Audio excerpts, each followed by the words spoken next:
como lidar com a mediunidade, né? Mas para sabermos como lidar com a mediunidade, temos de saber primeiro o que é um centro espírita, porque vamos falar como lidar com a mediunidade no centro espírita, porque a mediunidade é uma característica orgânica, neutra, qualquer pessoa pode ter, um ateu, um budista, um católico, uma testemunha de Jeová, um Rosa Cruz, um adepto do espiritismo. Portanto, vamos falar para isso precisamos saber o que é o centro espírita. E se aparentemente todos sabemos o que é um centro espírita, na prática não é bem assim, né? Se nós virmos o que é em essência um centro espírita, é um local, né, onde se convive, onde se estuda e onde se pratica o espiritismo. Muitos espíritas, até porque trazem essa tradição do catolicismo, de outras religiões, transformam o centro espírita numa igreja, né? Ou numa pseudo-igreja. E o centro espírita não é isso. É um local onde se convive, onde se estuda, onde se pratica o espiritismo. Portanto, temos aqui o estudo, temos a prática, no caso do passe, no caso das reuniões mediúnicas e aqui no caso da formação, seja infanto-juvenil, seja com adultos, etc. Nesse centro espírita, o que é que se faz? Quais são os objetivos essenciais de um centro espírita? Esclarecer as pessoas. Esclarecer as pessoas acerca de quê? Acerca do que é o espiritismo. Já viram? Olha, ali aqui a nossa biblioteca das Caldas da Rainha tem lá 6 exemplares do Jornal de Espiritismo. Que grande a pinta, né? Nós vamos lá, oferecemos, eles ficam todos contentes, recebem, e já há pessoas que quando nós nos atrasamos já perguntam lá à bibliotecária: então o Jornal de Espiritismo ainda não chegou, né? E isto chama-se esclarecer, divulgar, né? O objetivo da divulgação, qual é? É o consolo, né? É explicar às pessoas o porquê da vida. Se muitos dos problemas que nós temos na vida são fruto das nossas escolhas de hoje, há outros que são frutos das nossas escolhas de outrora, de vidas anteriores. Então, porquê é que nós estamos aqui cheios de sede? Né? Por acaso estes também estão, estes nossos irmãos. E aqueles estão ali quase a morrer sem água nenhuma, né? Que é o que me vai acontecer se a Ana Maria não me trouxer um bocado de água, que eu geralmente não costumo beber. Tá, obrigado. Então, esclarecer o quê? Geralmente o objetivo do centro espírita é esclarecer o sentido da vida. Diz-nos que o espiritismo está assente nestes 5 pontos básicos: a existência de Deus, como convencionamos chamar Deus, a imortalidade do espírito, a comunicabilidade dos espíritos dentro de determinadas condições, a reencarnação e a pluralidade dos mundos habitados. Ok? Portanto, obrigado. Basta-me só a garrafa. Obrigado. E então, dentro destes 5 pontos básicos, nós abordamos três bases ou 3 campos de estudo, que é a parte experimental ou científica do espiritismo, a parte filosófica e a parte moral. Se o espiritismo é ciência, filosofia e moral. Equivocadamente, muitos espíritas dizem que é ciência, filosofia e religião, porque sentem saudades da religião do passado, né? Allan Kardec não disse isso. Se nós formos ver no livro que é o Espiritismo, ele não diz isso.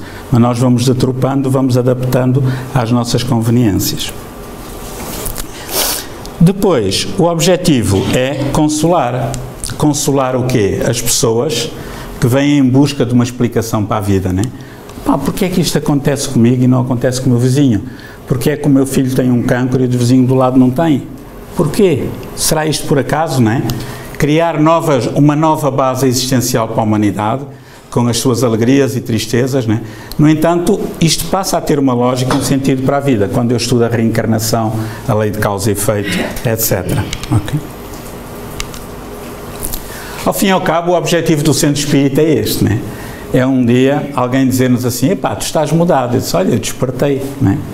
que é assim que o espírito faz, né? Nós quando estamos no corpo de carne somos como a lagarta, mas depois quando a lagarta morre, né, ela transforma-se numa bela borboleta, ou não, há borboletas que não são assim tão belas, né?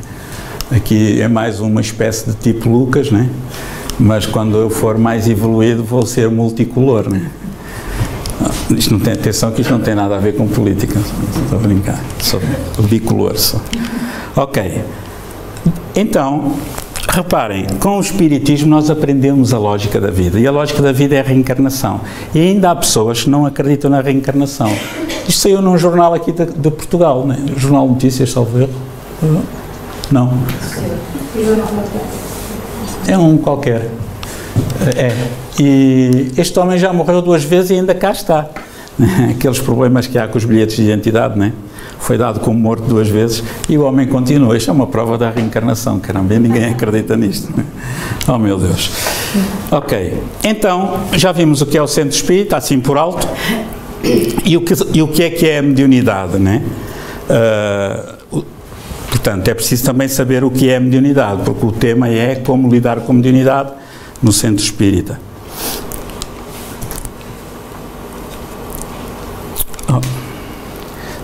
Esta idade é terrível.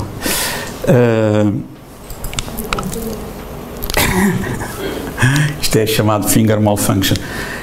Toda a pessoa que sente a influência dos espíritos em qualquer grau de intensidade é médium.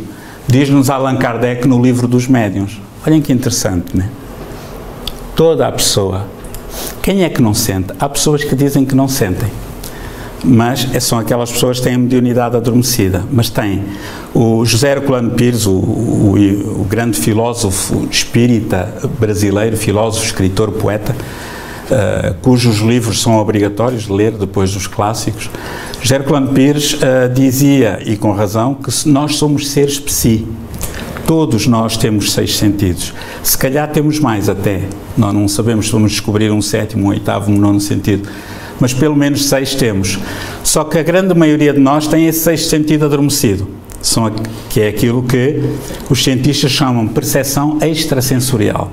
Porquê que é extrasensorial? Que é para além dos 5 sentidos normais. Visão, audição, olfato, gosto e tato. Ora bem, para nós não é... Espíritas é um sentido normal, mas para os cientistas é uma percepção extrasensorial. É um 6º sentido. É a capacidade de perceber os espíritos pela vidência, pela audiência, pela fala, pela escrita, de 1001 maneiras. Então a grande maioria das pessoas tem esse 6º sentido adormecido. Uma pequena percentagem das pessoas, que são muitos milhares, se não milhões, têm esse 6º sentido desenvolvido. São as pessoas que são chamadas de médiums. Independentemente da sua convicção. Podem ser ateus, agnósticos, católicos, budistas, protestantes, podem ser espíritas, né? Portanto, ser espírita é o adepto da ideia. Ser médium é ter a capacidade de captar o mundo espiritual. Eu não vou dizer que sou espírita só porque eu vejo ou ouço, né? Ou cheiro, então não faz sentido eu dizer que sou espírita só porque eu sinto os espíritos, não. A grande maioria dos médiuns nem sequer conhecem o espiritismo, está bem?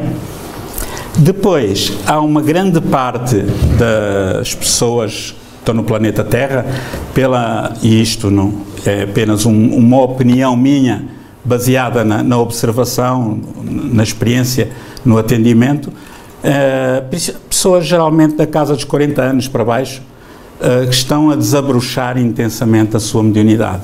São espíritos novos que voltaram à Terra, que têm essa capacidade, trazem essa capacidade para auxiliar no desenvolvimento ético-moral da Terra.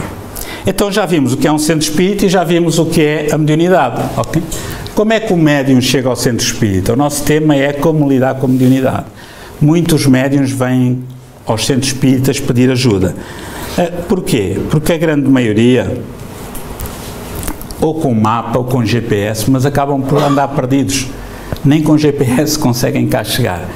E então aparece aquele problemazinho, aparece aquela situação, assim, mas eu tenho de procurar uma solução para isto, às vezes um barulho em casa, isto, aquilo, aquilo outro, que os nossos guias permitem, porque nós assumimos compromisso na espiritualidade, pedimos ajuda, por favor, não me deixem que eu me esqueça. Só com os nossos afazeres a gente esquece.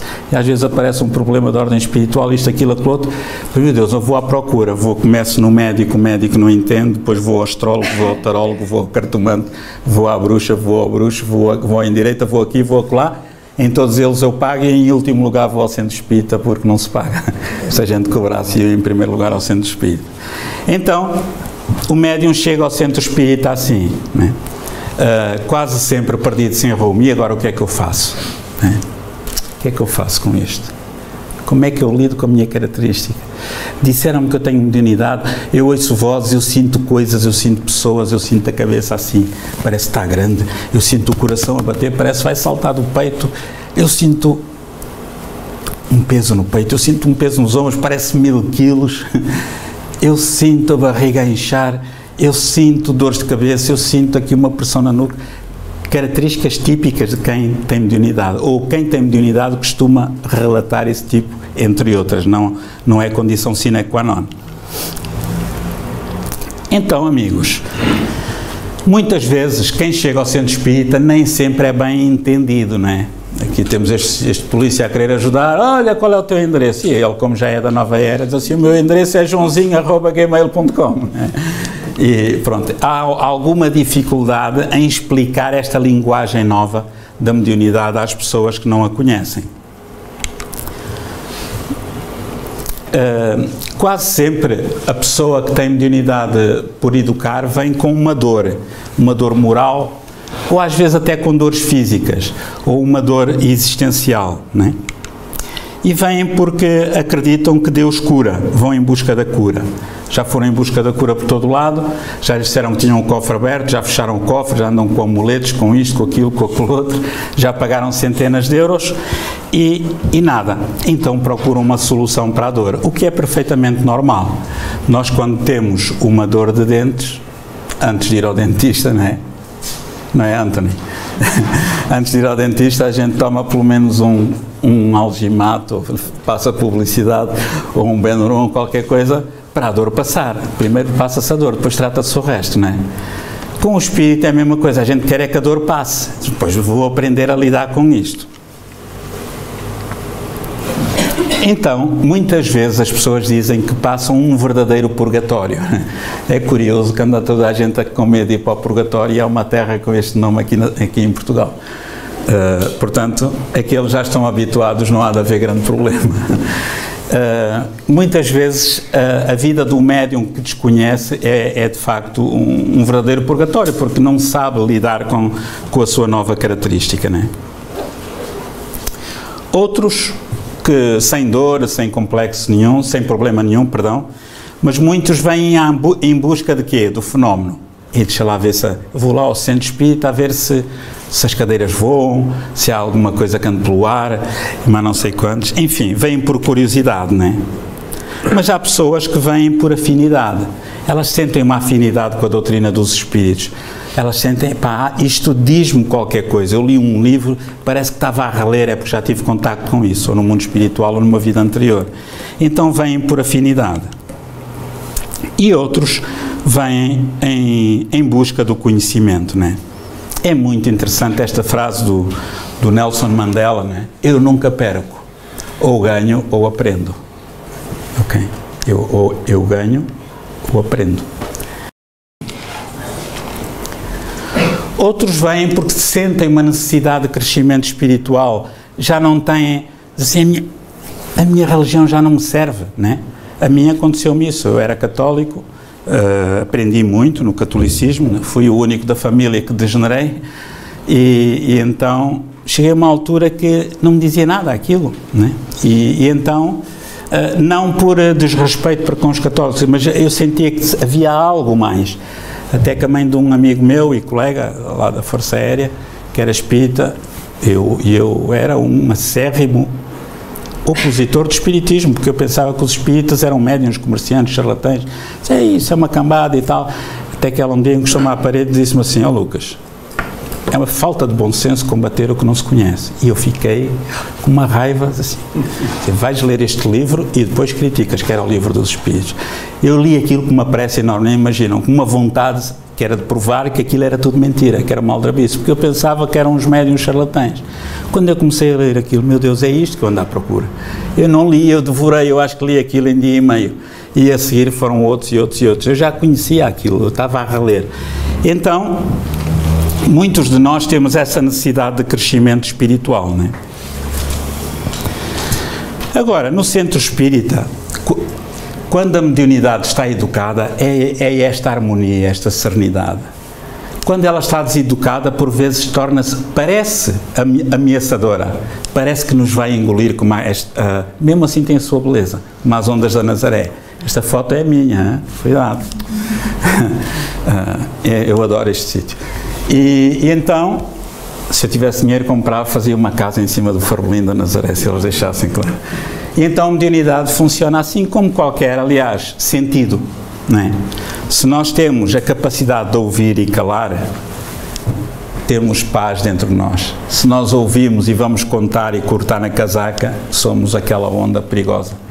A fala, a visão, né? Enfim, um pouco de tudo. Então, vou-vos contar um caso real do Manuel, né? O Manuel era um médium que tinha sensações esquisitas, né? Andou pelos médicos, tinha gastrites, fazia endoscopias, isto, aquilo, aquilo outro, nada. Sistema, são nervos, etc. Né? Procurou tudo um pouco, nada. Né? Até que um dia falaram-lhe de centros espíritas. Lá foi um centro espírita e queria uma consulta, né? E é muito engraçado. Às vezes as pessoas dizem, telefonam, olha, queria uma consulta no centro espírita, mas nós não damos consultas, porque nós não somos médicos, quem dá consultas são os médicos, né? De um modo geral. Nós fazemos atendimento. Está bem, mas é para conversar? Sim, ok, tudo bem. Então, o centro espírita não dá consultas. Mas há centros espíritas que dizem que dão consultas. Deve ser porque de médico e de louco todos nós temos um pouco. O louco está assumido, o médico já não. Mas pronto. E é importante reter isto. Depois o Manuel foi a outro centro espírita e disseram-lhe assim, olha, você tem de fazer uma ficha, pôr aí os seus dados todos para pagar... paga uma quantia por mês, por ano, ao fim do ano, volta a fazer uma nova ficha. Não faz sentido isto, né? O Manel ficou desconfiado. Isto aqui há qualquer tipo de interesse. Pode até não ser grande interesse, mas é má organização, né? No entanto, há centros espíritas que aceitam dinheiro, né? Diz assim, olha, sabe, isto é para manter o centro e isto também não faz sentido. Qual é a diferença entre dar 5 euros num centro espírita para manter o centro, 2 euros, ou dar 60 ou 100 euros a um médium comerciante? A diferença é só no valor, porque a intenção é a mesma. O centro espírita tem de ser autónomo, né? Tem de ter os seus sócios que o mantêm, ou então não abre portas. Porque entre trabalhar mal e não trabalhar, mais vale não trabalhar, não fazer asneira, né? Quando alguém abre um centro espírita, tem um grupo de pessoas que se cotizam, são espíritas por convicção, né? Cada um tem uma cota livre, como no nosso centro, às vezes chega, outras vezes não chega, mas nós não aceitamos dinheiro de ninguém, a não ser dos sócios, obviamente, mas não aceitamos dinheiro, nem donativos, nem cobramos, não pode ser. Se os espíritos não cobram, com que direito nós vamos cobrar, né? Não temos esse direito na Terra. Depois, o Manel foi a outro centro espírita, onde andavam inclusive a pedir dinheiro para fazer obras, né? E depois as pessoas ficam zangadas quando alguém não dá, ficam assim com uma cara. Isso não faz sentido, isso não é um centro espírita. Estamos a imitar os nossos irmãos da IURD, da Igreja Maná, etc., que se transformaram religiões em religiões comerciais para ganhar dinheiro, né? O espiritismo não é uma religião e não é um local para fazer dinheiro. Não pode ser o centro espírita, não pode ser. Pode ser centro de tudo menos espírita, né? Portanto, vamos cortar isto também. Depois ele achou piada, ao Manel, porque foi a um outro centro, que era o Centro Bailarinos do Senhor. Vejam bem, que raio de nome. né, numa localidade chamada Paraíso de Baixo. É uma das coisas que também me faz muita confusão. Esta é a minha opinião, portanto sou um bocado crítico, mas não é crítica destrutiva, mas acho que nós, se o espiritismo é cultura, temos que começar a apresentar como cultura, né? Por isso nós pusemos o nosso nome, sem querermos ser exemplo para ninguém, Centro de Cultura Espírita. Quando vai um ofício para a Câmara, eles já sabem, olha, o espiritismo é cultura, pelo menos está aqui no nome, né? Estão a ver, já estamos a fazer pedagogia. Agora a maior parte dos centros é Centro Espírita, Amor e Caridade e dos anjos todos do Nosso Senhor Jesus Cristo e mais não sei quantos. Vai uma carta para a Câmara com aquele nome, assim, epá, isto é mais uma seita que anda para aí. Pode até ser gente boa e honesta, mas não estamos a dignificar o espiritismo. São nomes que se põem aos centros, lamechas, igrejeiros. Nós ainda trazemos aquele, não é por mal, trazemos aquele ranço da Igreja Católica, né? Então temos essa necessidade.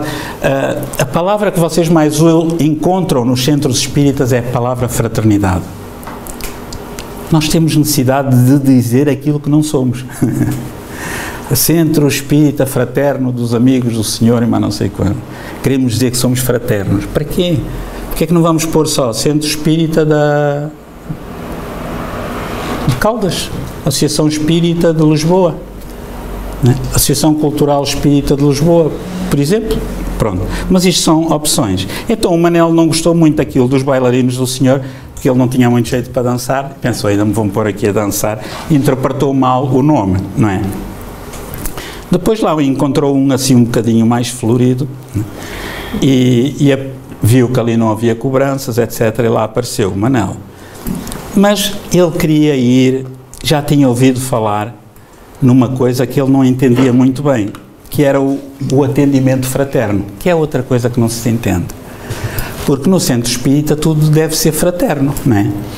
Desde a recepção, a palestra, o passe, né? O atendimento, né?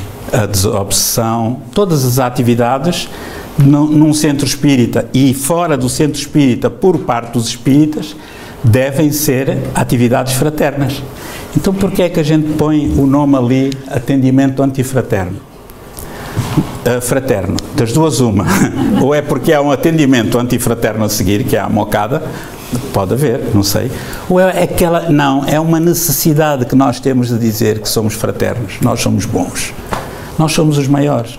Nada disso, isso não tem nada a ver com o espiritismo, são igrejismos que nós trazemos das várias religiões de vidas passadas. Então, os nossos irmãos brasileiros usam muito isto. E quando me falam no atendimento fraterno, eu pergunto logo, e como é que é o antifraterno? Isso não temos. Então, porquê é que põe fraterno? Não, é só atendimento, não é? Então, o Manel reparou que, afinal, neste centro, havia só atendimento. Sim, gostou, não é? E depois lá foi conversar e lá andou. Ora bem, o grande problema que o Manel tinha é o problema da grande maioria das pessoas que têm mediunidade a desabrochar. Eu sinto que tenho de fazer uma coisa, mas o quê? Ele perguntava a toda a gente que encontrava que era médium, era conhecido, assim, mas qual é a minha missão, qual é a minha tarefa, o que é que eu tenho de fazer, né? Até que um dia houve um médium espírita brasileiro, muito conhecido, que encontrou o Manel e disse-lhe assim, sabe, a sua missão espera-lhe muito trabalho. E o Manel ficou completamente desiludido, porque ele pensava, ele queria uma coisa objetiva, o que é que eu devo fazer? Devo ir trabalhar para a mediunidade, devo, sei lá, fazer o quê? Estudar, o quê? Nada, não? Entretanto, ao longo dos anos, ele foi-se apercebendo que, de facto, esse trabalho veio e de que maneira? Ao fim e ao cabo, o que o Manel queria era o quê? Era que alguém lhe dissesse o que fazer, que é o que nós vamos fazer, eu não vou, porque por acaso nunca fui, nós vamos fazer aos médiuns comerciantes, assim, olha, o que é que eu devo fazer, minha senhora? Tome lá, 50 euros, o que é que eu devo fazer? E ela vai me dizer aquilo que eu quero ouvir, né? Você tem alguém que não gosta de si, toda a gente tem. Você tem um familiar que não gosta de si, toda a gente tem. Olha, que esse familiar fez mal, e pois é, eu bem reparei aquele olhar, às tantas a pessoa estava era estrábica. Enfim, e nós queremos que os outros nós vamos ao centro espírita como quem vai ao supermercado. Há pessoas que vêm ao centro espírita, acreditem, 70% das pessoas que vêm aqui pedir ajuda nunca mais cá voltam. Só os outros 30% é que voltam. E depois, na semana a seguir, vão a outra. Andam à procura, fora delas, do problema que elas próprias têm dentro delas. Assim não dá. Muito bem. Entretanto, falaram-lhe a esse Manel em assistir a uma reunião de desobsessão direta, que é os espíritos manifestarem-se com a presença do doente, né? E de facto o Manel lá foi assistir àquilo e ia fugindo, quer dizer, ia morrendo, né? Naquele dia. Imaginem o que é. É uma prática que está em desuso e que não deve acontecer e que é antidoutrinária. Leia-se o livro dos médiuns de Allan Kardec.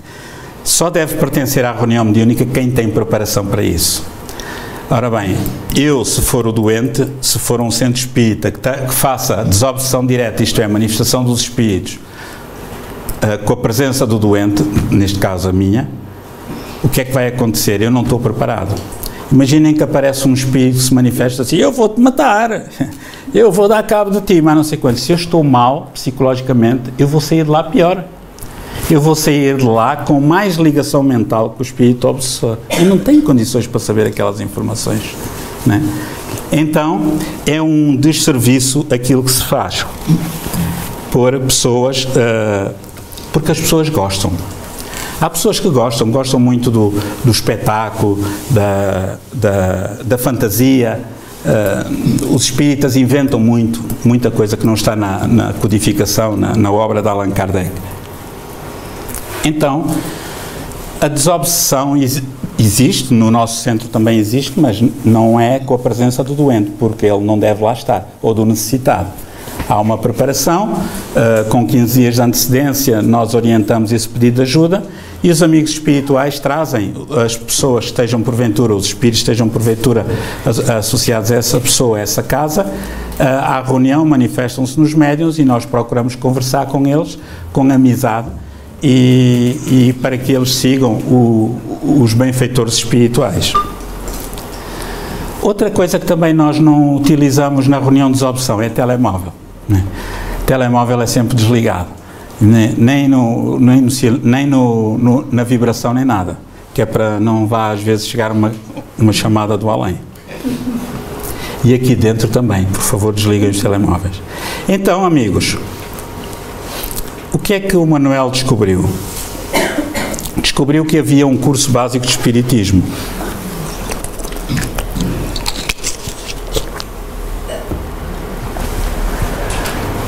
Curso básico de Espiritismo, por acaso é gratuito, por acaso não, tudo é gratuito, no Espiritismo deve ser, está na internet, qualquer pessoa pode fazê-lo, e esse centro também tinha um igual. Então ele aprendeu, serenou, mas faltava-lhe mais alguma coisa, faltava-lhe uma determinada frescura, não é? Já está. Ambiente, não é? Uma frescura interior, falta-me qualquer coisa, ai que bom, fresquinho, quentinho. E é isso que as pessoas sentem, mas eu preciso de fazer qualquer coisa, mas o quê? É um processo, temos de ter calma, não é? Depois o Manuel fez o curso de Educação da Mediunidade, ele achava muito tempo, não é? Achava assim, pá, um ano e tal, isso é muito tempo, mas quando foi na hora do exame, passa a expressão, que não é curso nenhum, é um grupo de estudo, né? Depois acontece isto, é que ser médium não é estar ali à espera que os espíritos façam a papinha toda, não, é alguém que está no meio entre o mundo espiritual e o mundo terreno. É alguém que tem de estudar todos os dias, tem de ler todos os dias, tem de orar, tem de meditar, tem de praticar, para poder sintonizar com os bons espíritos. É como uma espécie de um rádio, de uma antena. Se a antena não estiver bem afinada, ela, em vez de apanhar a frequência límpida, vai apanhar a frequência com aquele ruído fundo, o chamado ruído branco, aquele né, aquela estática, né? Outros centros espíritas têm por hábito,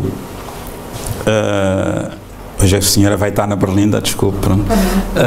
Esta senhora chega, aparentemente em mediunidade, assim, olha, pá, a senhora é impecável, olha, para a semana apareça, vem já para para a reunião mediúnica, né? Isso não se pode fazer.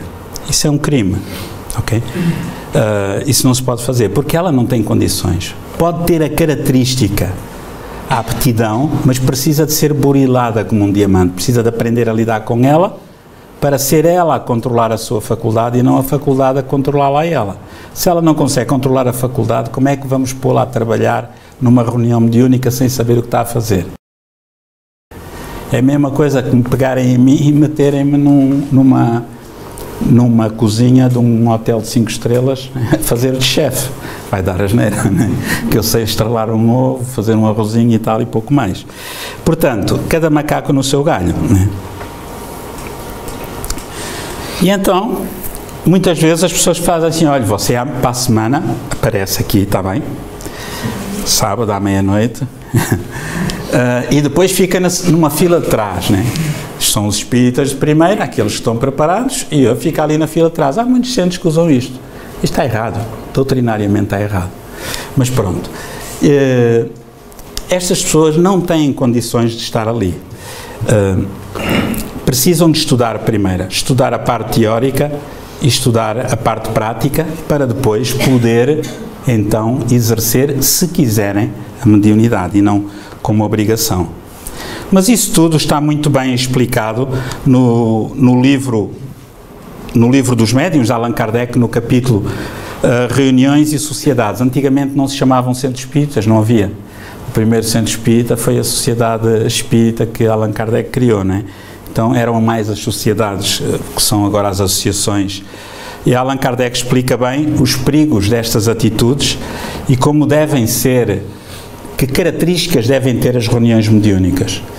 A mediunidade não tem perigo nenhum, desde que seja bem utilizada, né, com a orientação segura do livro dos médiuns. Um carro não tem perigo nenhum, desde que a pessoa tenha aprendido a conduzir e conduza de acordo com as normas, né? Não há ninguém de bom senso que diga que os carros são perigosos. É como os locutores da rádio que dizem que quando há acidentes, cuidado, por causa da chuva há muitos acidentes. Coitada da chuva, a chuva é que tem culpa de haver acidentes, a estrada está em mau estado, a estrada é que tem culpa, não, são os condutores. Os condutores têm de adaptar a velocidade às condições do piso, né? Mas pronto, nós somos assim. Então, lá o Manuel foi ouvir a sua palestra, e durante a palestra ele começou a ouvir a falar encarnado, desencarnado. Ele até era do Benfica, mas o desencarnado é que já não soou muito bem. Será que me vão tirar a carne ou qualquer coisa? Temos de ter cuidado quando falamos com as pessoas pela primeira vez, explicar os termos, né?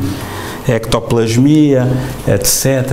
O que é que será isto? Será tipo, sei lá, uma operação estética?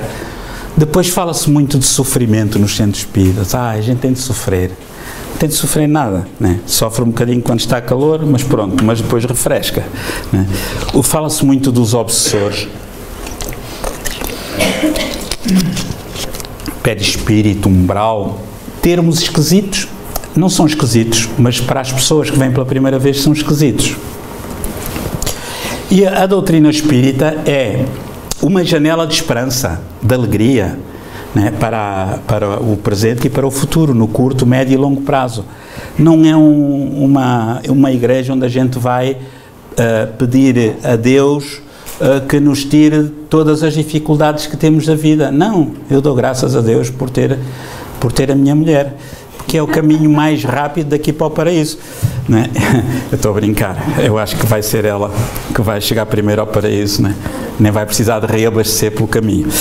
Mas as nossas dificuldades fazem falta, sejam elas quais forem, no trabalho, em casa, na rua, em qualquer lugar onde nós sejamos, fazem parte da condição do ser humano.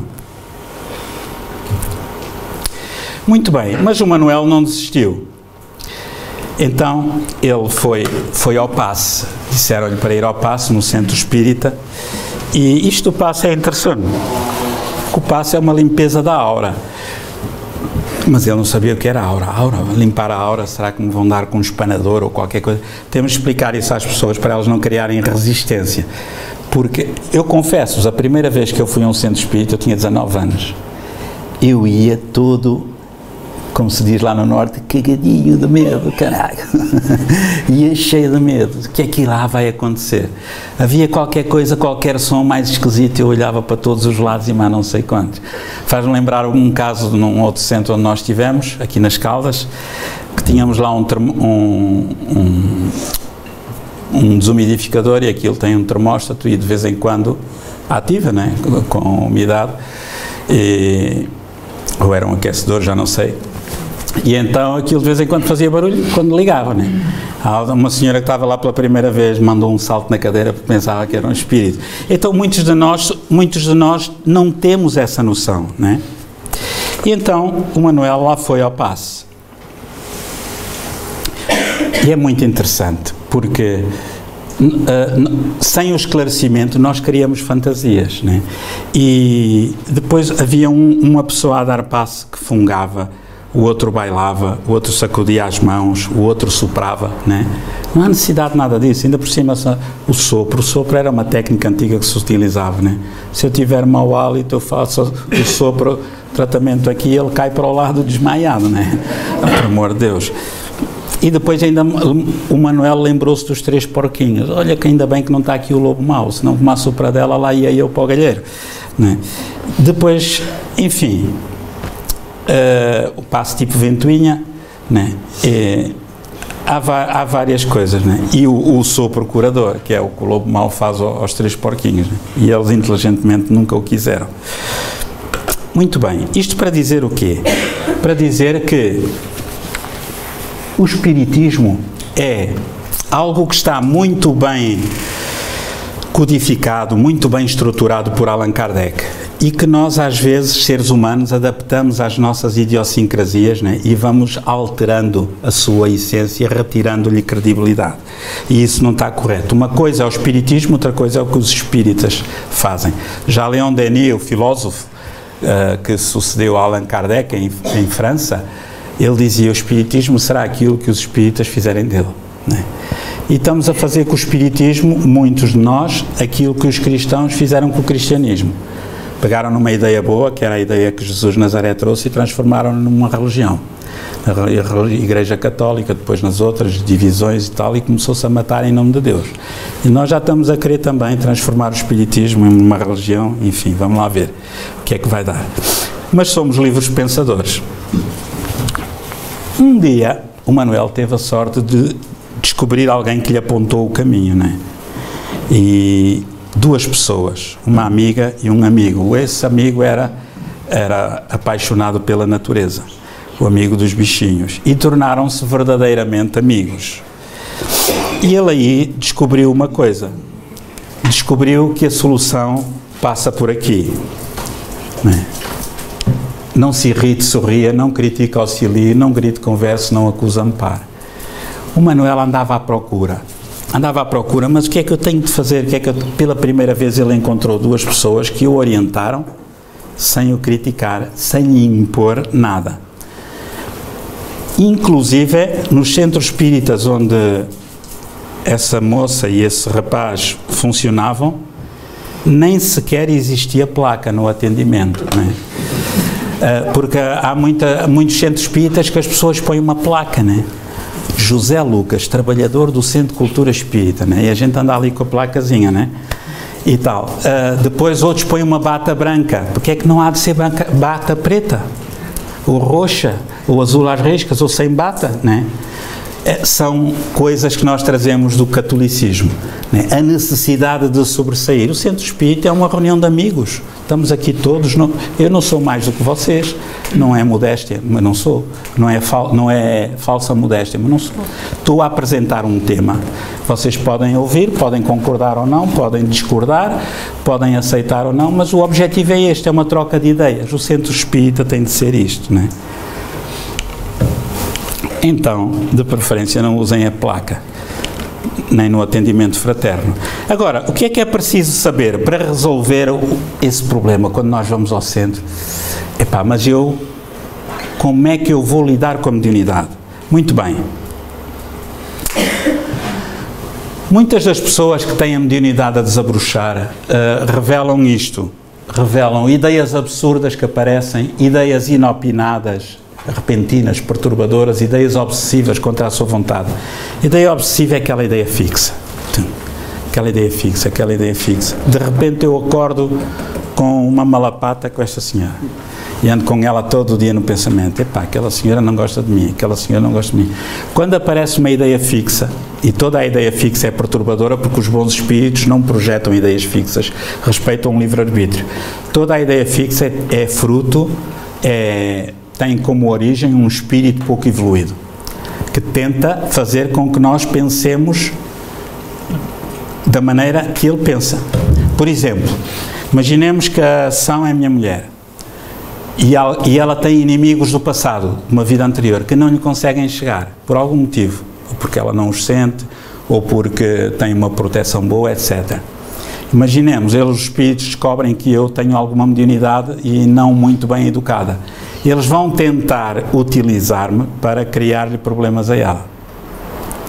Eu vou começar a sentir aversão pela São, mas eu gosto tanto dela, ela é minha mulher, mas porquê é que eu estou a sentir ódio? E a pessoa começa a ficar confusa, porque a pessoa está a captar telepaticamente o ódio ou a aversão do outro. Então, quando nós conseguimos identificar isso, começamos a relaxar. Afinal não sou eu. Porque o grande problema, o conflito do médium iniciante é esse. Mas eu não sou assim, eu não penso assim, não é? Ideias absurdas, mata-te, faz isto, faz aquilo, faz aquele outro, não é? Ideias perturbadoras, enfim. Então,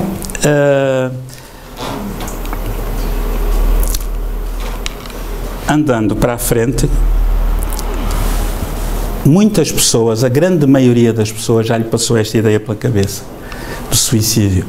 É um buraco onde nós nos metemos, não adianta, não é? E só o faz quem está de facto muito desesperado e quem não sabe que a vida continua, não é? Mas quando falamos assim, as pessoas têm tendência... Estamos entre irmãos, não é? Posso beber da garrafa. Vocês não fazem cerimónia comigo. Quando falamos nisto, toda a gente tem tendência a pensar assim, pois é, os outros pensam em suicídio, mas os espíritas, esses estão safos. Não se iludam. Nós também pensamos nisso. E quem disser que isso não lhe veio à cabeça, ou é peça rara, ou está a mentir. Porque é normal, não é? Todos nós temos momentos baixos da vida, todos nós temos dificuldades. Naquela ideia, vem assim um espírito, assim, olha, mata-te, mas não sei quantos. E a gente ouve aquela vozinha lá dentro, olha, mata-te. Epá, de facto resolvia tudo. E pensamos que o pensamento é nosso, não é? Já vamos ver. Então, podemos fazer tudo na vida, menos o suicídio. O suicídio é uma coisa terrível. Nós não temos consciência e quem o faz sem ter essa consciência certamente terá algum crédito espiritual, mas nós não temos consciência das dores, dos sofrimentos, do atraso de vida que é um suicida. Uma pessoa que se suicida atrasa a sua vida, pode chegar a 400, 500 anos ou mais. Até voltar provavelmente vai ter de reencarnar com dificuldades fisiológicas para depois preparar o seu perispírito para voltar numa próxima reencarnação com uma vida normal. E depois não é só isso, é que há uma lista de espera muito grande do lado de lá para cá. Como é que a gente vai reencarnar? Em Portugal o pessoal não faz filhos que não tem dinheiro. Os ordenados são baixos, estou a falar a sério. Ordenado mínimo, né? Quem é que vai criar filhos? Só se for um azar e alguém que não tenha de abortar. Nós, para reencarnarmos, vamos ter de nascer na China ou na Índia, que agora está quase a ameaçar a China em termos de população, ou então juntos nas comunidades muçulmanas, né? Que são os nossos irmãos que mais filhos têm. Temos que pensar bem nisso. Aproveitar bem esta reencarnação. Nós não sabemos quando é que temos hipótese de voltar. Porque, segundo os espíritos dizem, a população da Terra são 25 mil milhões. Só estão na Terra reencarnados 7,5 mil milhões. 2/3 estão do lado lá e também querem vir para cá como nós quisermos. Portanto, há que aproveitar bem a vida. Bem no bom sentido. Então, o Manuel aprendeu a técnica do surfista para combater essas más ideias. Quando vem aquela ideia perturbadora, ai meu Deus, isto, aquilo, aquilo outro, não. A técnica do surfista. Como é que os surfistas fazem? Né? Isto aqui na Nazaré, né? Eles estão, está ali uma mota d'água, eles estão à espera da melhor onda. Para quê? Para fazerem as suas habilidades, mas são eles que escolhem a onda. Mas enquanto a onda boa não vem, vêm para aí umas 10 ou 12 que não prestam. E a onda que não presta afeta a prancha do surf. Ela sobe um bocadinho. Afeta ou não afeta? Mas o surfista deixa a onda ir. Ele diz assim, esta não presta, não quero. Ele deixa a onda ir. É o que nós devemos fazer com os pensamentos perturbadores. Olha, esta é a onda que não presta. Quando vier aquele pensamento bom, vocês, sei lá, têm de ter paciência, têm de ser compreensivos com o Lucas, etc. Entendimento. Então essa é a onda boa, né? Aí vocês vão, fazem as vossas piruetas, etc. Portanto, nós temos de entender que somos donos do nosso destino. Os espíritos não entram no nosso corpo, não nos possuem. Isso é uma ideia errada. Há um envolvimento, uma coisa telepática mente a mente. Depois há uma outra técnica que também foi ensinada ao Manuel, que é a do bolo estragado. Já viram este bolinho delicioso de chocolate? Está ali cheio de bolor, não é? Se alguém vos der, olha, eu quero aqui um bolo e um café, um descafeinado, queiro, um copo de água, etc. Se lhe aparecerem com este bolo, o que é que vocês dizem? Se eu não quero isto. Está fresquinho, saiu do frigorífico, está fresquinho. Assim, não quero. O bolo não está em condições. Nós sabemos o que é bom e o que não é para o corpo. Damos ao luxo de dizer, eu não quero essa fatia, esse bolo, quero outra. Mas para o espírito, desculpem a expressão, comemos toda a porcaria. Começamos na CMTV, acabamos na Maria, na TV+, né? Nas discussões, nos filmes de violentos, etc., falar mal deste, aquilo, daquele outro, e intoxicamos o espírito, né? Então, quando alguém nos oferecer agressividade, seja um espírito brincalhão, perturbador, uma ideia perturbadora, seja a mulher, seja o marido, seja o patrão, seja o empregado, nós mentalmente vamos dizer, não, esse bolo estragado eu não quero, obrigado. Porque é que a gente aceita? Se são tratar mal no fim da palestra, que porcaria de palestra e mais não sei quantos, ela está-me a oferecer perturbação. E eu vou-lhe dizer, não, obrigado, mentalmente. Eu vou-lhe dizer, ou então vou-lhe dizer verbalmente, pois é, eu vou treinar melhor para a próxima. Não é? Mas não aceito a agressividade dela. Estão a ver? Então, amigos, estamos quase a terminar. O Manuel começou então a interiorizar, ok, e isto nós podemos todos fazer. Quando vier uma ideia absurda, alto lá, a técnica do surfista ou do bolo, ou do pastel de nata, como queiram, né? Ou do bolo de chocolate. Temos de aprender a escolher o que queremos. Reparem, nós temos permanentemente um comando na mão, imaginário, com o botão do mais e do menos. Vem esta senhora no fim, só Lucas, paciência, você pagou uma seca com aquele calor todo e mais não sei quantos. Ela tem razão, mas eu tenho a opção de carregar no mais ou no menos. Carregar no mais, pensar assim, se calhar tem razão, coitada, apanhei uma seca, olha, desculpe lá. Ou então carregar no menos, fico-lhe com uma raiva, nunca mais a posso ver. Não é? Não é? Não é assim que acontecem as relações humanas? Nós chegamos assim, mas olha, não durma na palestra. A sério? Não durma. Estou a brincar. Ela estava a meditar. Por exemplo, nós temos muito hábito de dizer assim, olha, mas com franqueza, diga lá, isto é uma seca, não é? Eu quero que ela seja franca.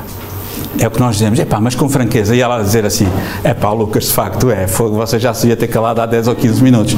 Eu depois fico furioso, nunca mais falo com ela. Porque eu pergunto, olha, dê-me a sua opinião com franqueza, mas eu não quero franqueza, eu quero que ela me elogie. Porque é a nossa pequenez espiritual, não é? E então, nós é que temos, quando alguém nos oferece agressividade, eu carrego no botão mais, não quero. Ou carrego no botão menos e vou na onda, que não presta. E aí não consigo fazer piruetas. Lembrem-se disto. Então, amigos, o Manuel aprendeu que era médium, que tinha um sexto sentido. Epá, afinal era normal. Este filme é fabuloso. Se não o viram, eu já o vi umas 500 vezes, ou menos. Vale a pena. Se fosse feito por um espírita, não era melhor. Não era melhor. Imaginemos que nós somos cegos, não é? Isto de viver é preciso ter alguma... Isto foi durante o Natal, não é? Os perus a fazerem de vaca, que era para não levarem com machado. Né? São as chamadas técnicas de sobrevivência. Né? E então vamos imaginar, mas porquê que eu vou ao centro espírita, eu vou ao passo, eu até saio de lá bem, mas depois eu chego a casa, vem-me aquela raiva, ou no trabalho, ou isto, ou aquilo, ou aquilo outro. Calma, é um processo. Imaginemos que esta senhora nasceu cega, só tinha 4 sentidos ativos.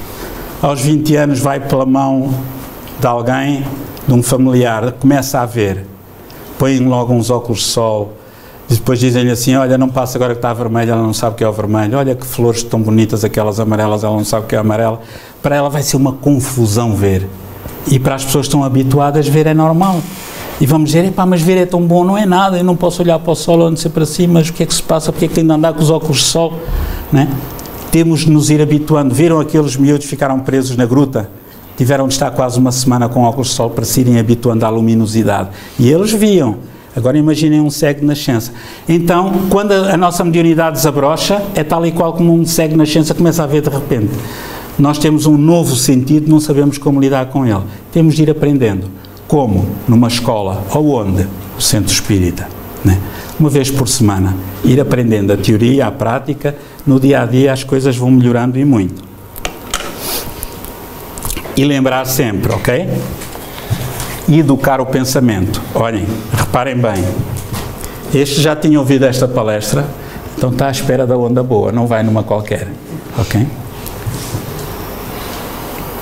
E não lutar contra os pensamentos perturbadores. Como é que a gente luta? Vamos lá simular uma luta. Como é que lutamos? Chega para lá. Sim. Como é que as pessoas lutam? Né? Fisicamente. Agarram-se, não é? Agarram-se, dão murros, não é? Como é que nós, quando lutamos com os pensamentos, estamos a fazer o maior disparate, porque estamos a agarrar ao pensamento. A gente quer que ele se vá embora e, como estamos em luta, vai-te embora, vai-te embora, vai-te embora, né? Estamos ali ao soco e ele não se vai embora, estamos a agarrar. Então a melhor maneira dele se ir embora é utilizar a técnica do bodyboard. Ok, tu estás aí, és um pensamento muito giro, mas não és a onda que eu quero. Até breve. Né? E ele volta, e a gente, até breve, e ele volta, até breve. E nós vencemos, porque é inevitável isso. Outra coisa muito interessante para quem tem mediunidade a desabrochar. Muitas vezes nós ouvimos vozes. Com os ouvidos mesmo. Ou pensamos que é com os ouvidos, mas como se fosse uma voz como a minha. Mas a grande maioria ouve vozes lá dentro. E a pessoa começa a pensar assim, eu estou doido. Eu devo ser bipolar, tripolar, quadripolar, devo estar com um problema psiquiátrico qualquer.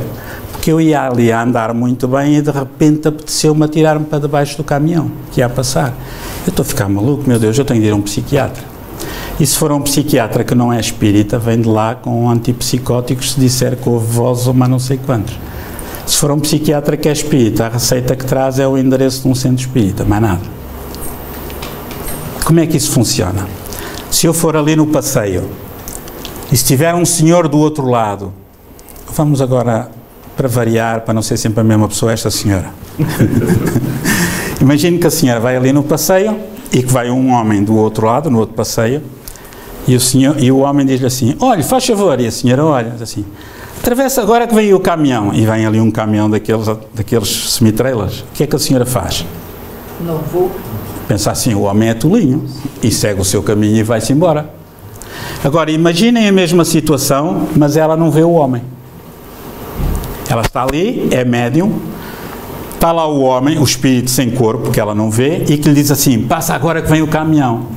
Ela capta telepaticamente o pensamento, como não vê ninguém, pensa que é dela. Diz assim, eu estou a ficar maluca. Estão a ver?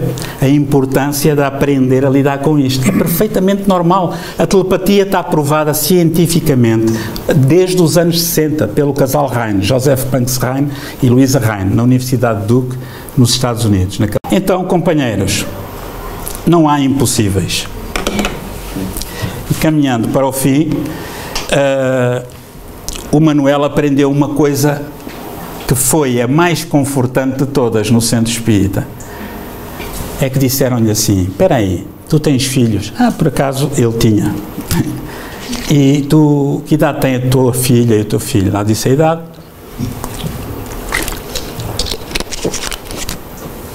Eram ainda crianças, uns 5, 6 anos. E perguntaram-lhe assim: tu dás-lhe um saco de 50 quilos para eles carregar? Claro que não, que disparate. Mas porquê? Eles não aguentam. Então, e achas que Deus, nosso Pai, nos vai dar uma carga superior à nossa capacidade de aguentar? Se nós, que somos seres inferiores espiritualmente falando, não fazemos isso, Deus pelo menos fará o mesmo que nós, mas fará muito mais. Epá, e aquilo calou fundo no psiquismo do Manel. Deus nunca nos dá uma carga superior às nossas forças. Nunca. E quando nós acreditarmos nisso, é porque não estamos a ver bem as coisas. Estamos com as lentes desfocadas, as lentes do pessimismo. Fizemos as escolhas erradas hoje, né? Se eu estou com um problema de, sei lá, de cirrose, ou é de uma vida anterior ou é desta vida, deve ter bebido muita cerveja, não devia ter bebido, por hipótese, né? Portanto, temos de procurar as causas das coisas, né? Se eu entender isso, há duas coisas que são fundamentais. Todos nós reencarnamos fadados ao êxito. Ponto final, parágrafo. Dizem-nos os bons espíritos no livro dos espíritos. Todos nós, 3 coisas. Temos um guia espiritual que nos protege e orienta. E Deus não nos dá uma carga superior às nossas forças. Então, quando nós pensarmos que não aguentamos mais, estamos a pensar mal. É a altura de quê? Porque, reparem, nem tudo aquilo que parece é na vida. Quantas vezes nós nos iludimos? Quantas vezes nós pensamos que estamos a ver uma coisa e não é, é outra, né? Olhem, quem é que olhar para ali e diz: aquele que não tem pernas está ali à espera, tem uma trela, vai para o avião sozinho? Não, né? Foi uma conjunção de fatores. Nem sempre aquilo que parece é, e muitas vezes o médium está bloqueado. Ele não consegue, está na altura de fazer o quê? Está na altura de pegar no telefone, de fazer um SOS, de telefonar a um amigo que o entenda, uma amiga que seja espírita, que o entenda. Às vezes basta alguém de fora só, para conversar um bocadinho, já a nossa mente muda de teor, né? Então, depois temos a mediunidade em casa. Muitos pais hoje têm filhos já com mediunidade ostensiva, que dizem que vem este, aquele, aquele outro, depois começam: mas olha, e diga-me lá, diz lá, e quem é, e como é que é, e pergunta lá pela tia, mas não sei quantos, e o que é que acontece? No início não se passa nada. Começam-se a puxar pelos miúdos ou pelos filhos, eles vão dizendo, os espíritos vão aparecendo, depois quando os outros espíritos menos bons se apercebem que a criança é médium, ao pessoal, olha, aquela ali capta-nos, zumba tudo lá para casa. Depois aparecem aqui em casa: está lá um ambiente tão mau. A gente pergunta: mas vocês não fazem perguntas nenhumas? Não fazemos. Depois a gente passa o pedido de ajuda na reunião mediúnica e os espíritos vêm dizer. Eles puxam pela miúda, eles fazem aquilo que não devem. Porque as pessoas mentem no atendimento, mas depois na reunião mediúnica os espíritos não mentem, não é? Então, nunca façam isto, né, em casa, né, porque as crianças não têm condições para isso. Então, já disse 52 então, o que é que tenho de fazer? Leitura diária,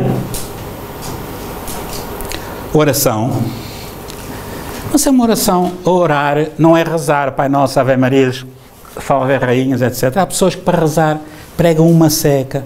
Oh Senhor do Universo, oh meu Deus, às tantas ele não tem paciência. Desembucha, cala-te lá com isso, diz lá o que é que queres. Uma oração sincera, diz assim: oh meu Deus, dá-me paciência para aturar esta mulher. Não?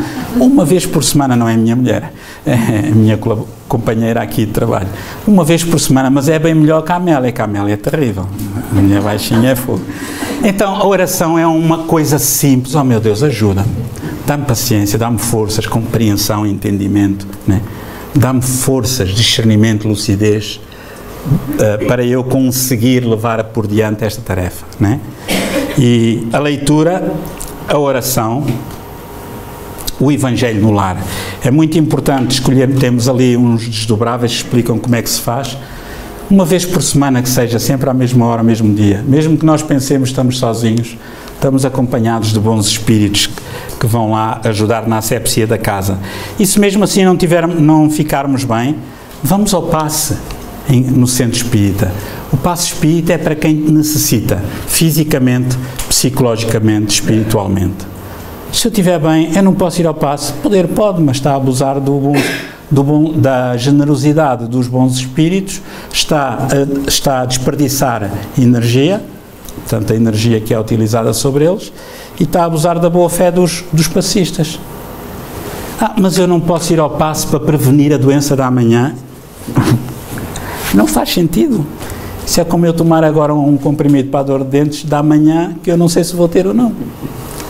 Então temos de utilizar a lógica que Kardec tinha, né? A fé verdadeira é aquela que encara a razão face a face em todas as épocas da humanidade. A fé verdadeira, ok? E ir ao atendimento, que no nosso caso é fraterno, mas não tem o nome do fraterno, é só atendimento. Ir ao atendimento às vezes que for necessário. Há pessoas que às vezes precisam e dizem assim, eu não vou porque há gente que precisa mais do que eu. É falsa modéstia. Não há nenhum equipamento que diga se esta senhora precisa mais do que aquela, ou do que ele, ou que ele. Se eu preciso, eu vou. Mesmo os trabalhadores do centro, às vezes nós precisamos de atendimento, conversar uns com os outros, desabafar, olha, tenha paciência, hoje preciso desabafar, caramba. Você que é mulher, ajude-me lá a entender como é que a minha mulher funciona, e tal, e mais não sei quanto. E elas fazem o mesmo que os maridos, portanto, estou à vontade. Porque nós somos seres humanos. Todos nós somos seres humanos, não é? Com os mesmos problemas existenciais. Então, essencialmente é isso. Leitura, a prece, o passe, o Evangelho no lar e o atendimento sempre que for necessário. Bem, entrando na reta final, o Manuel aprendeu 4 passos para quando nós começarmos a sentir alguma perturbação espiritual. Porque, reparem, o médium iniciante, ele sente a presença dos espíritos. O que é que ele sente? A sua energia. Se for um espírito bom, aí fica aquela pelezinha de galinha, aquela sensação boa, a pessoa parece estar a flutuar, ai que bom, mas não sei quanto. Um espírito bom que o abraçou. Mas eu posso me cruzar na rua, em algum lado, com algum ser que já faleceu e que ainda pensa que está no corpo de carne e que está doente. E que está triste, está deprimido, e se eu captar telepaticamente, eu vou sentir uma tristeza repentina. Epá, mas o que é isto? De repente, de onde é que isto veio? Tudo que é de repente não é nosso. Né? Com a depressão é uma coisa que se instala, semana a semana, semana a semana. Não aparece de repente, nem desaparece de repente. Né? Então, temos 4 pontos que podemos sugerir para lidar. É como aos cheiros. Temos de ter consciência. Quando sentimos um mal-estar, é um mal-estar que não é nosso, é do espírito, que nós estamos a captar telepaticamente o que esteja na nossa aura, ali perto. Vai passar. Se passar uma pessoa a cheirar muito bem, que maravilha, entretanto ele foi. Eu fiquei com o meu mau cheiro do suor atual. Mas se passar alguém que não toma banho há 5 dias, né, e que pivete, felizmente ele foi-se embora. O cheiro é dele, não é meu. Assim também o médium sente as vibrações de bem-estar dos espíritos bons e as vibrações de mal-estar dos espíritos perturbados, não necessariamente maus. Então, quando sentirmos alguma coisa, a primeira coisa é respirar fundo. Várias vezes, 5, 10 vezes ao nosso ritmo, para oxigenar bem o cérebro. O segundo passo é fazer uma prece, pelo necessitado, dizer assim, mentalmente, ou então em voz alta, se estivermos sozinhos, se estivermos acompanhados, não convém, senão internam-nos em psiquiatria. Mentalmente, dizer assim, olha meu irmão, seja lá quem tu fores, eu sinto uma dor de cabeça, ou isto, aquilo, aquilo outro, ou uma depressão profunda, de repente, olha, seja lá quem tu fores, eu aqui não te posso ajudar. Mentalizar a sala de passe do centro que nós frequentemos, não as pessoas, a salinha só, imaginar lá um ser brilhante, vestido de branco, assim, olha meu amigo, fica aí que tu vais ser ajudado. Os bons espíritos vão captar o nosso pensamento, vêm até nós e vão nos ajudar. Portanto, respirar fundo, mentalizar a sala de passe. Olha, meu amigo vai para ali, fazer uma prece, pedir ajuda para esse espírito, que ele é que precisa. E o quarto ponto qual é? Desviar a atenção para uma coisa da matéria, para não ficar naquela ligação, para mudar de canal, ok? Imaginemos que estávamos na antena 1 e a seguir mudamos para a antena 2 ou para a RFM. Se voltar a acontecer 10 vezes, 20 vezes, 50 vezes ao dia, fazemos isto 10, 20, 50 vezes ao dia. Vai chegar a uma altura que é automático. Então, o Manuel, mesmo assim, queria ir a uma sessão de cura, né? Mas o amigo e a amiga disseram-lhe que isso não faz sentido nos centros espíritas. O centro espírita diz assim, quarta-feira, ou terça-feira, ou quinta-feira, tratamentos de cura, estamos a imitar a IURD. Então, e isto não é cura? O Evangelho, a palestra, o passe, o estudo, né? Nós temos um caso, vários casos de pessoas que se curaram durante a palestra aqui. Temos um caso de um senhor, vou dizer porque ninguém sabe quem é, nem está cá, que ia ser operado aos joelhos, ele nem é cá das Caldas, tão pouco. Nós nem sabíamos que ele tinha mediunidade, ele veio com a mulher e começou a frequentar o centro e um dia veio-nos contar que durante a palestra, não era eu que estava a fazer, era a Amélia, que apareceu um espírito branco que se pôs à frente dele, de tal modo que ele deixou de ver a pessoa que estava lá. Esse espírito pôs-lhe uma toalha branca, muito branquinha, sobre as pernas. 2 dias depois ele foi ao hospital onde ia marcar fazer os exames finais e foi fazer um novo ecografia, ou não sei o que é que foi, um exame qualquer, diagnóstico, antes da operação. E o médico disse-lhe, mas você não tem nada. Você vai fazer fisioterapia pós-operatória, que é o que está a precisar. Você já não vai ser operado. Não sei se ele disse ao médico daquilo que nos contou quando terminou a palestra. E reparem, é o mérito da pessoa. Quantos de nós somos curados durante o sono, no perispírito, durante o passe, durante a palestra, né? Em casa, quando tivermos mérito? Não há necessidade dessas fantasias. Porque nós gostamos muito daquela coisa, médico e louco, todos temos um pouco, né? Então, tratamento espiritual durante o sono, né? É como o uso das batas brancas no passe. A gente veste uma bata branca e vai dar passe. Coitados dos pretos, iam ter sempre energias más, seja se o branco atrai as energias boas. Aquele nosso amigo que é mulato é um desgraçado. O Raul Teixeira, que é médium espírita, é preto retinto, coitado, né? Só tinha... Epá, por amor de Deus, não faz sentido nenhum. Temos de começar a ver o espiritismo como uma base cultural bem grande para a humanidade, né? E dar-lhe esse impulso, não ficar na mediania dos conceitos. E o Manuel descobriu ainda que o amor ainda é a melhor fonte de energia renovável do planeta. Mas olhem, sabem quem é que dizia isto? O Albert Einstein. Foi criticado e gozado pelos seus. Quando descobriu a teoria da relatividade, ele dizia, né, que o amor era a melhor energia que alimentava o planeta. E tinha razão. Era um espírito mais evoluído. E pronto. Conclusão.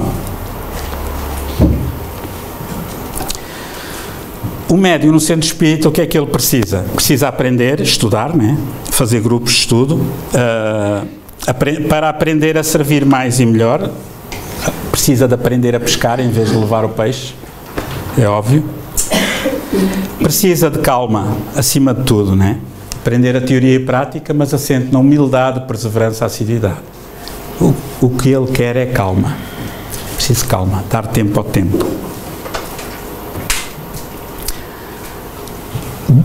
Precisa descobrir que o centro espírita não cura ninguém, nem vai resolver os problemas de ninguém. Os problemas desta senhora, o centro espírita não os resolve. É ela que vai resolver com a ajuda que vai receber no centro espírita. Mas só resolve se ela quiser, porque há pessoas que querem com a boca e outras querem com o coração. As que querem com a boca não resolvem. É preciso muita disciplina, perseverança e assiduidade. Lembram-se ao bocado, cerca de 70% das pessoas que cá vêm não voltam. porque dá trabalho ser espírita. É que a doutrina espírita, não somos nós os espíritas, não. A doutrina espírita, pelo menos a mim, encosta-me à parede. Às vezes apetece-me fazer uma coisa e pá, espera aí, eu não posso fazer isto. Então se eu digo uma coisa nas palestras, vou fazer isto. É tão chato ser espírita, porque a gente não pode fazer aquelas asneiras. Imaginem, sei lá, os nossos governantes ao nível mundial, aquele pessoal das bolsas, o Ricardo Salgado, serem espíritas. Era uma chatice, ninguém roubava, não é? E isto era uma maravilha de vida. Há de ser. Coitado do Ricardo Salgado. Há de ser salvo um dia, por ele próprio. A vida, nós temos o hábito de dizer que é um problema, mas não é. Não é? Porque quando descobrimos, aprendemos o espiritismo nos grupos de estudo, com o passe, com a frequência assídua, quando começamos a colaborar, a vida transforma-se num poema. O R, o B e o L desaparecem. Ok? A vida transforma-se num poema. E o médium descobre, afinal, que o centro não lhe resolve os problemas. Aquilo que eu já tinha dito. O médium é que resolve os seus problemas com a ajuda do centro. E isto é ser honesto. Não prometer curas a ninguém. Porque nós não curamos nada. Às vezes há pessoas que dizem assim, mas eu fiquei tão bem, eu fui lá ao centro, fui ao passe, no dia seguinte eu estava ótima. Mas não nos agradeça. Nós não temos poder nenhum. Não é falsa modéstia, é a realidade. Agradeço aos espíritos. Ah, mas vocês não, a gente só abre a porta. Temos aí duas pessoas que têm a gentileza de lavar e limpar isto todas as semanas, tem uma trabalheira enorme, outros fazem isto, aquilo, é só a parte física, a parte espiritual, o sucesso não é da nossa conta. E pronto. Desejamos a todos uma boa viagem, né, pelos caminhos insondáveis da vida, né, e tendo em conta que a vida é uma viagem na qual nós sabemos a estação em que iremos descer, né? Vamos apreciando a paisagem, cada um. Há pessoas que não gostam de apreciar a paisagem, o que é que sabe fazer? Pronto, como lidar com mediunidade? Olhem, da nossa parte o que nós sabemos é assim, portanto, se pudermos ser úteis, disponham. Esta foi a nossa bibliografia.